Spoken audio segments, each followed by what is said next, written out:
Hail Biafra! This is Biafra Liberation Army Network coming to you again.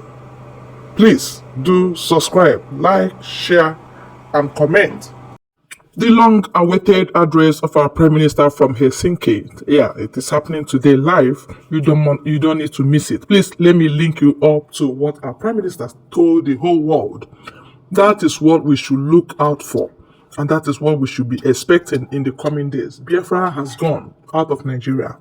It is done and dusted.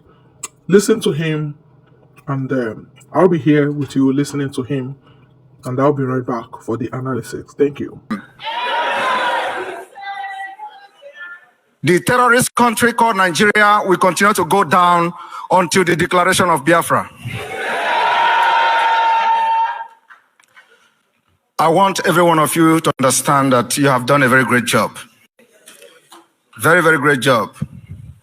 To those who didn't make it to this particular event, our spirit are with them. And believe me, more historic and memorable events are still on the way. When we started, they laughed at us. They mocked us. They propagated lies, propaganda, and all of that against us. They said Biafra cannot organize themselves. Today, we are proving them wrong. The chain and the padlock they used to lock Biafra is broken today.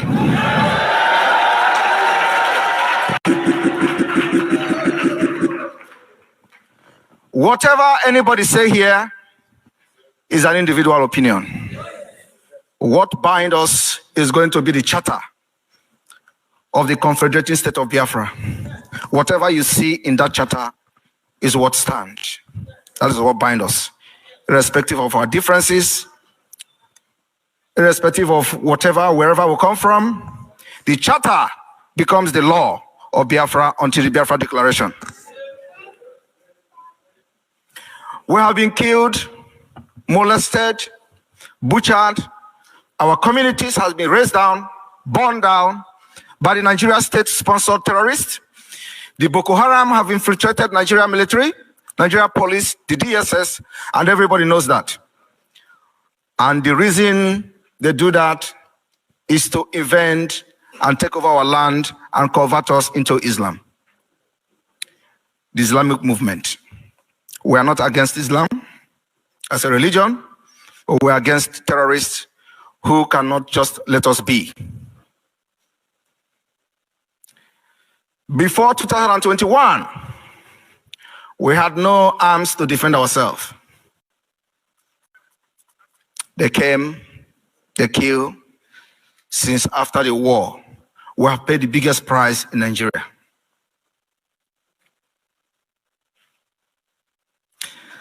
And year by year, we cry to the international community. Nobody listening to us. Month by month, as you see on the screen, our people are being butchered. We cry. Nobody is reporting it in the international community. Nobody is reporting it in international media. And then after 2021, before our leader, Mazi Nnamdi Kanu, formed the Eastern Security Network because of the Islamic movement, which is widely reported by international media. The invasion of the ISWAP to the south, from the northern Nigeria, from Sahel to the Central African Republic, by the invitation of the ex-Nigeria President Muhammadu Buhari. They came, they maimed, they killed, and Nigeria military sheltered them. This killing continues today until we say enough is enough. Today, within 2 years, we have raised army.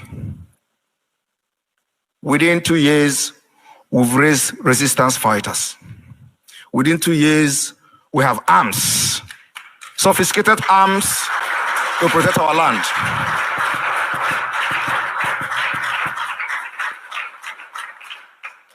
And today,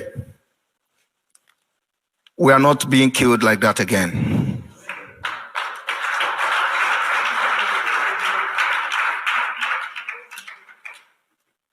Not only that we are not being killed like that as before, but the hope for the Biafra freedom is now showing green light.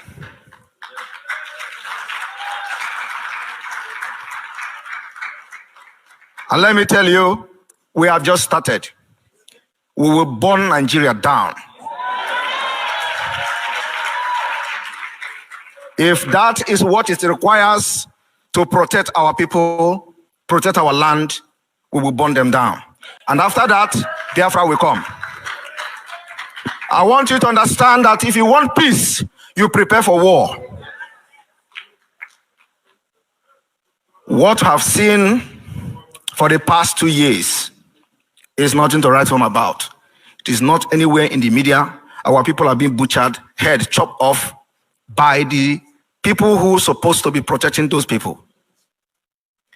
The people they call governors in the southeast part of Biafra has become the tools and the killing machine. We are not going to forgive them. When Biafra come, they are going to face the Biafra law. That is, if they make it to that point. I welcome you all today to Finland. Finland is a country of peace and a country of freedom. As you all have seen, I believe every one of you have read a bit of history of Finland. They fought their way to what you see today. And they understand what is freedom. The problem of the Biafra agitation started in Finland. And it is going to end in Finland.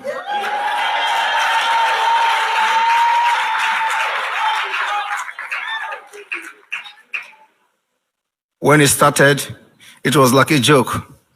So many of my men here, members of the Biafra, so Paris, I greet to all of you.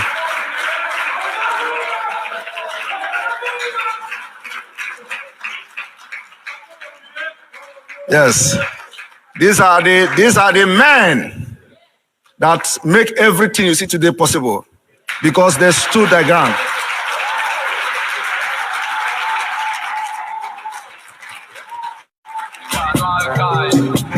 In the middle of evil in Biafra agitation, the middle of impunity, they stood their ground.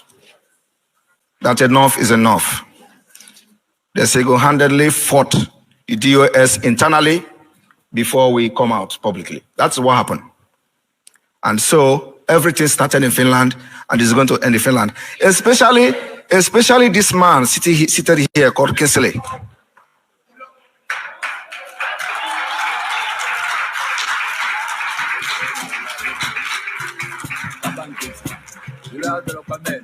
All of you did a very great job. And Emeka, because these are the people who communicate with me directly. And Emeka, where are you? Yes.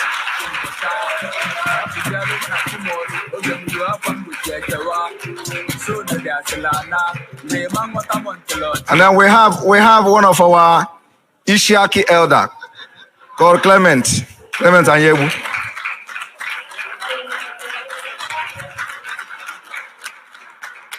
This man is, when I call him Ishaki, you know what I mean. If you want, Iduakanonu, Ogenyegia. Anyhow you want it, he will give it to you. We have another one, Harry Chukwemeka, is he there? I can see you.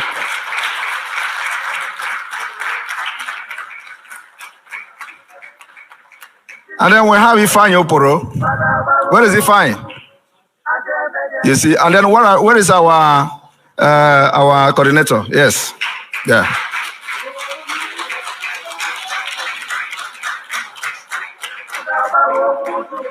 There we I really appreciate these men. And then, of course, we have our European rep here.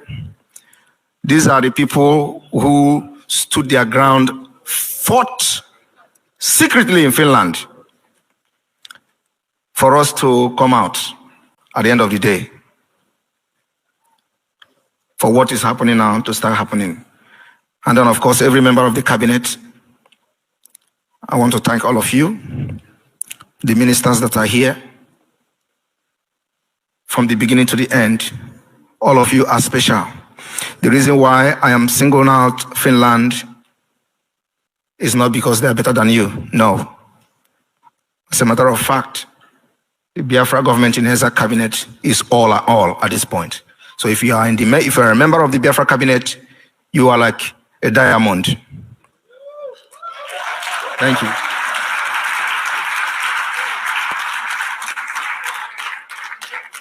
I appreciate all of you. In this Finland, the gate of Biafra will be open.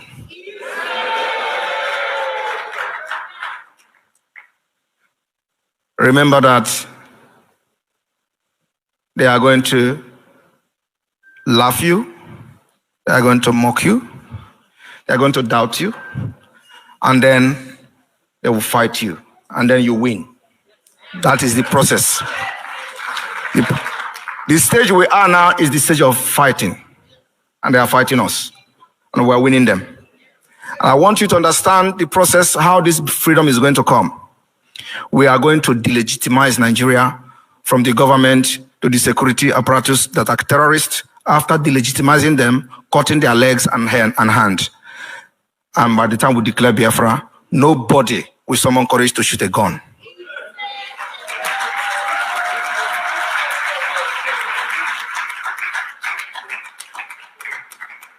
As I'm talking to you, it is happening.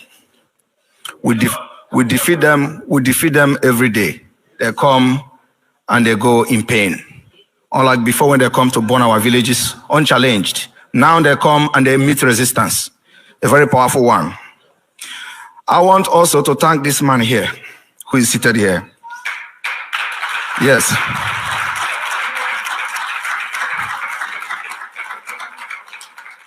His name is Keyo.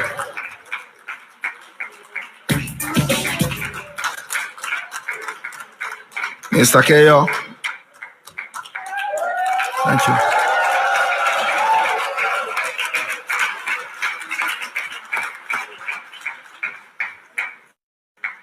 Mr. Keyo is just like a father.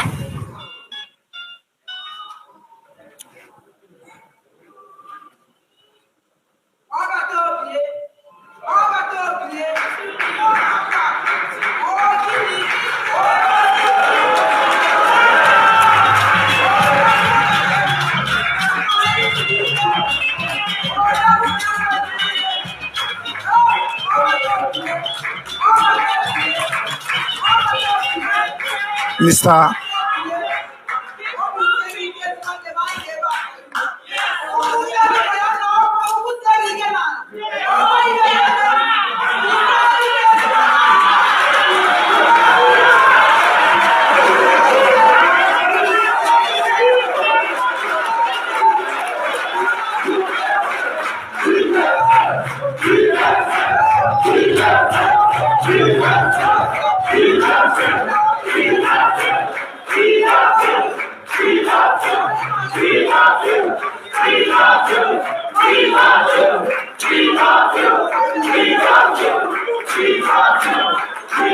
Thank you. Mr. Keyo. Mr. Keyo has taken a lot of bullets for me.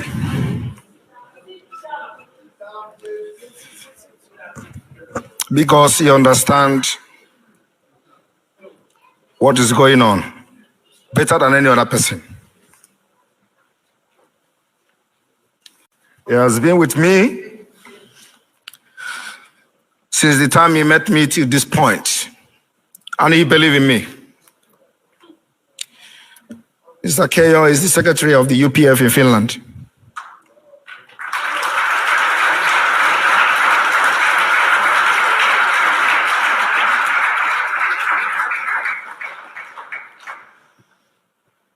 Well, in the afternoon, I'm going to make my official speech.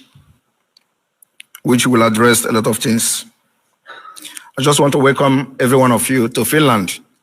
This is the man that everybody wants to crucify.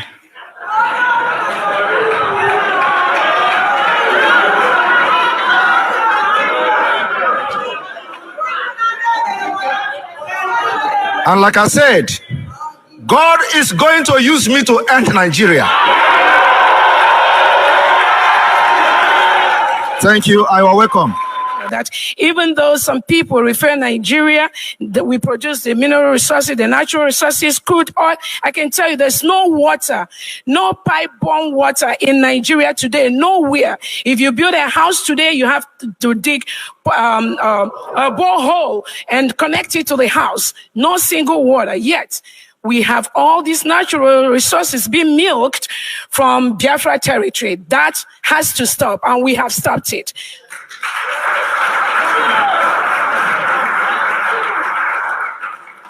Some of the reasons for Biafran exit from Nigeria, some people are not aware.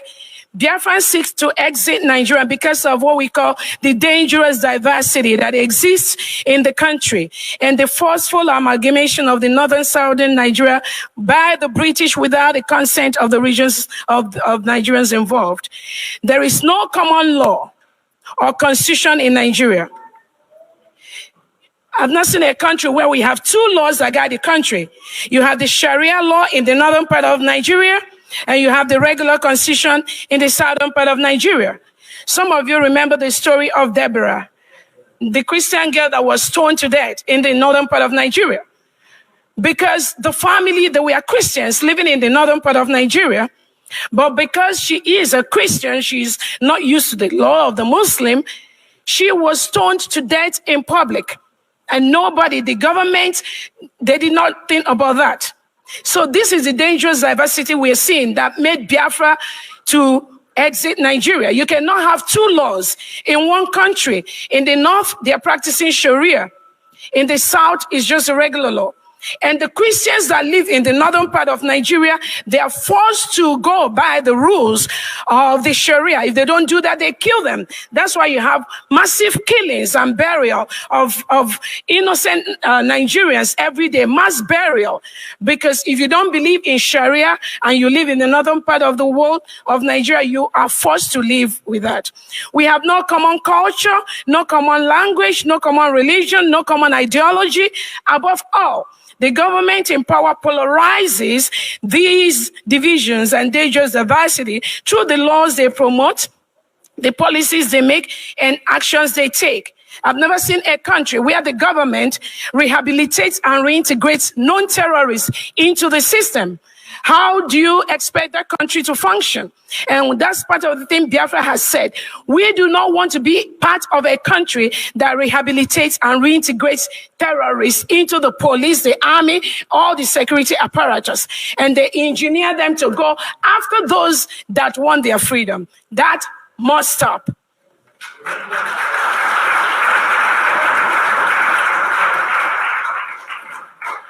A major example of a dangerous diversity, we have said, is the practice and forceful enforcement of Sharia law in the northern part of Nigeria, which extend to Christian children, women, and young girls. Yet in the southern part of Nigeria, constitutional law practice.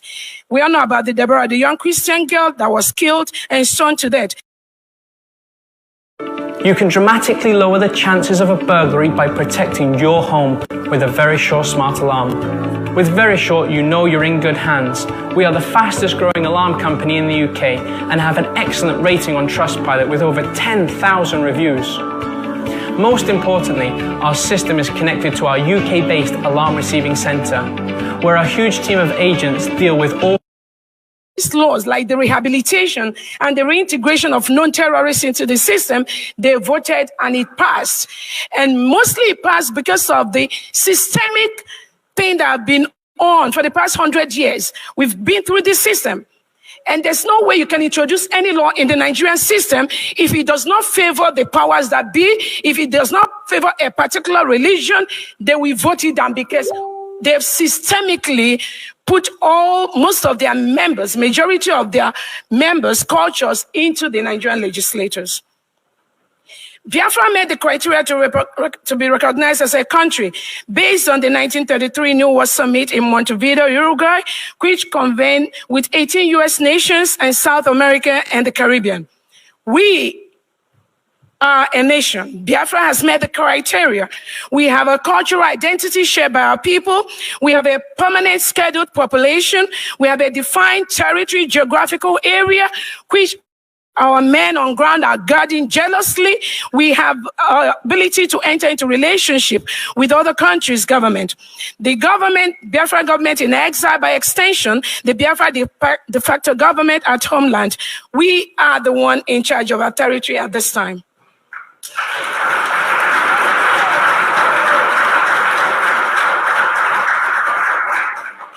The Islamization of Nigeria. I know many of you may not be aware, but over the years, there has been a systemic plan to Islamize Nigeria. In fact, what has happened in Afghanistan is about replaying in Nigeria. There have been killings, jailings, and maiming of innocent Biafrans and indigenous Nigerians in the southern Kaduna, Zamfara, Borno, Benue states. Every day, we have killings, reported killings of innocent indigenous Nigerians. So what happened? They brought in all these terrorists from the Sahel. They came in over there, take over the indigenous properties, not only in Biafra territory, in the whole part of Nigeria. They kill them, they maim them, they take over their lands. Those that does not agree with what they do, they kill them. So that is what we are going through every day. And Biafrans have said we can never be part of a system that rehabilitates and reintegrates non-terrorists into their system. In the Biafra region, there were several killings at Ehamufu, and recently the Aba massacre during the recent peaceful march for the release of Nnamdi Kanu by the Nigerian police and military early this year. Innocent Nigerians that were marching for the release of our leader, Mazi Nnamdi Kanu.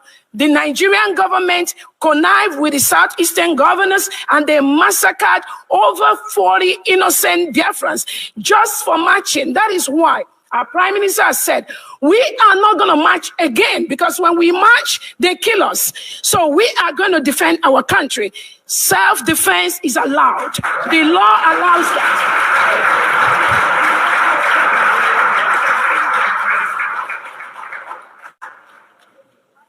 So the next thing, number 10.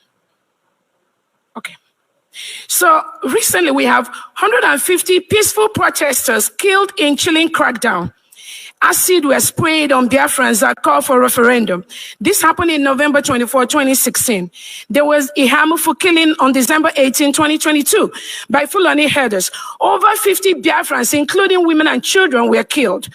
There was recent Aba massacre, over 30 killed. When they tell you 30 were killed, just know they're up to 60 because they suppressed the press from reporting the facts about Biafra in Nigeria. There were the Obibo killing, October 19, 2020. Over 100 killed on orders of Governor Wike by the Nigerian soldiers. I want to let you know the Southeast governors, we are going to come with the Fulani terrorist Nigerian government to kill and maim Biafrans. And we have come to the point where we say, these can never, there was also this can never go killing again of innocent youth. If you support the Nigerian government that encourages terrorism and kill our people, we are going to come after you because we cannot fold our hands and you kill us. There was also the NSAS killing of innocent youth protesting police brutality, evidence of killings on news and so. Biafrans, we are using peaceful means to call for a referendum. We are appealing for peaceful means to exit Nigeria, just like they did in Brexit. When Britain wanted to exit, there was no force, there was no problem. They didn't call them terrorists. They didn't call them villains. They have to go through the normal process. They voted, and there was Brexit. Now in Biafra, we want Biafra to exit Nigeria. It must be the same process. Any world leader, any organization, both local and international, that is stopping or not supporting Biafra from conducting a peaceful referendum, that person is part of the terrorism and part of the killing going on in Nigeria.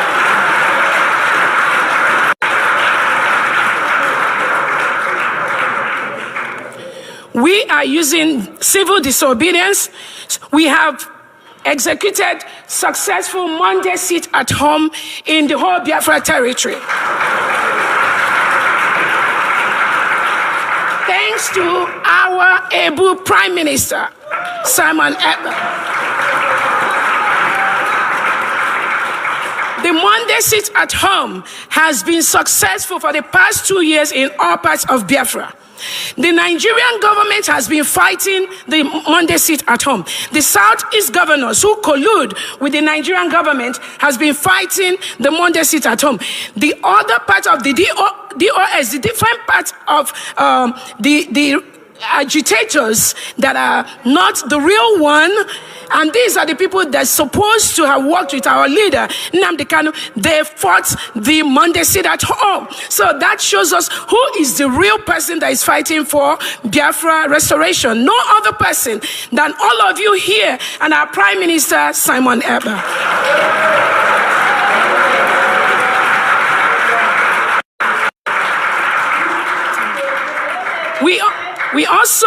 We have been calling for the release of our leader, Mazi Nnamdi Kanu.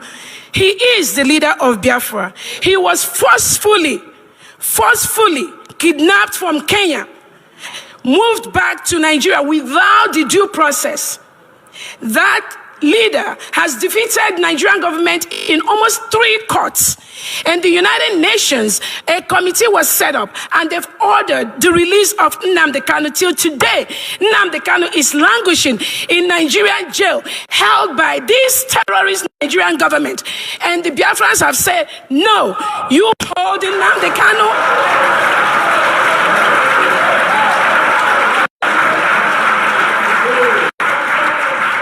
What we are seeing today, what we are doing today is the only reason Nigerian government arrested Nnamdi Kanu. Nothing more. He just said, let my people go.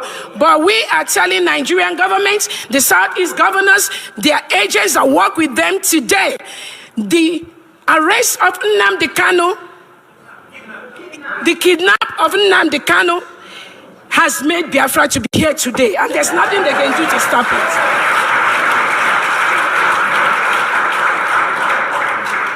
Other peaceful means we've been using. We've reported to the United Nations, to the European Union. We've gone everywhere to the world. We've called for even for our leader Nnamdi Kanu to get appropriate medical care, but they refused. He was in the jail. There was people that had tuberculosis locked up in the same jail with him. He has ear infection. He has heart problem. Different problem. Nigerian government has refused from Nnamdi Kanu to get the care and the help he needs, despite different court orders to allow him to get the help. So that tells everybody here, it's not about Nnamdi Kanu. It is about all of us here. The Fulani wants to hold us down, and that will never happen.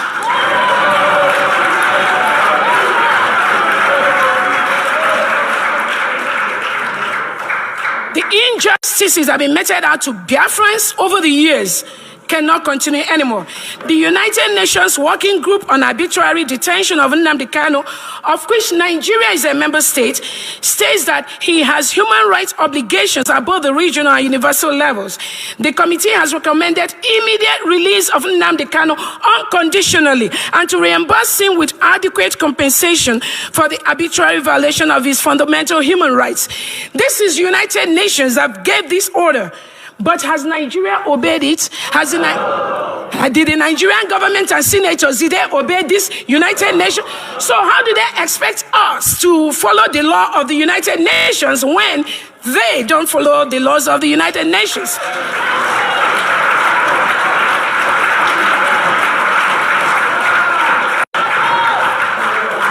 So I just want to piggyback to let you all know that Nigerian government rehabilitates and reintegrates non-terrorists into the Nigerian military, police, security, and in turn use these terrorists to attack Biafrans. It is their law.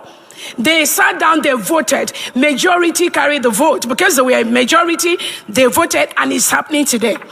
The use of divide and conquer tactics to engage politicians in Biafra territory to kill indigenes using hired militia and security operatives such as Ebubago, Asari Dokubo militia, and even some agitators. Some people you even think they are with you, they are fighting. They are part of the Nigerian system. And they've been bought over by the government to kill genuine Biafrans and subvert freedom fighting for Biafra. They also use the Nigerian media to suppress genocide going on in Nigeria and Biafra land. There was a Twitter ban, recent reports by the current UN Deputy Secretary, who happens to be a Fulani daughter, to suppress genocide reports in Nigeria, use of international bodies to suppress genocide, and use of countries that benefit from the mineral and natural resources of Biafra to castigate Biafra and label them as terrorist group, while shielding the real terrorists that invade, kill, maim, and displace indigenous Nigerians from their homes and destroy their farms. As of now, taxes are being collected by terrorists in some northern part of Nigeria, while the government ignores them.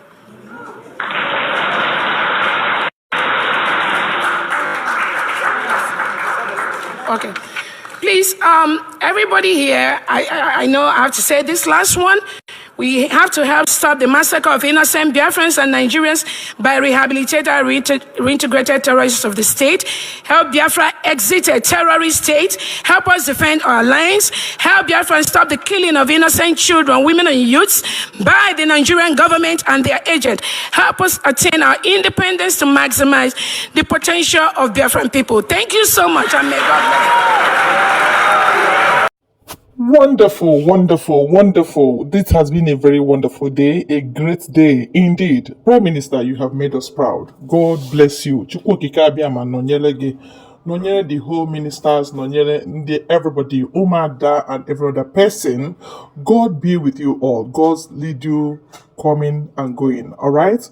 God replenish your pocket. Anything you have spent for the course of this journey, God will replenish. You will go safely and you will come back safely. Our Prime Minister, we lack words to express our gratitude and our warm, expression about what you have done, leading out, even when they think it is all over for Biafra, when they think kidnapping Nnamdi Kanu will seal Biafra agitation. They did not know that kidnapping Nnamdi Kanu is a beginning of Biafra agitation. In other words, that's to tell you that Biafra agitation is a spiritual affair. You cannot stop a spirit. That's just the truth. And God has blessed us. Everybody, the media warrior, Pastor Vam, all of you. Wow. I have to thank even Madam Azoka. My heart goes out to her. They have all tried and done well. Everybody. Dr. Orabueze, all of you, thank you and God bless you all.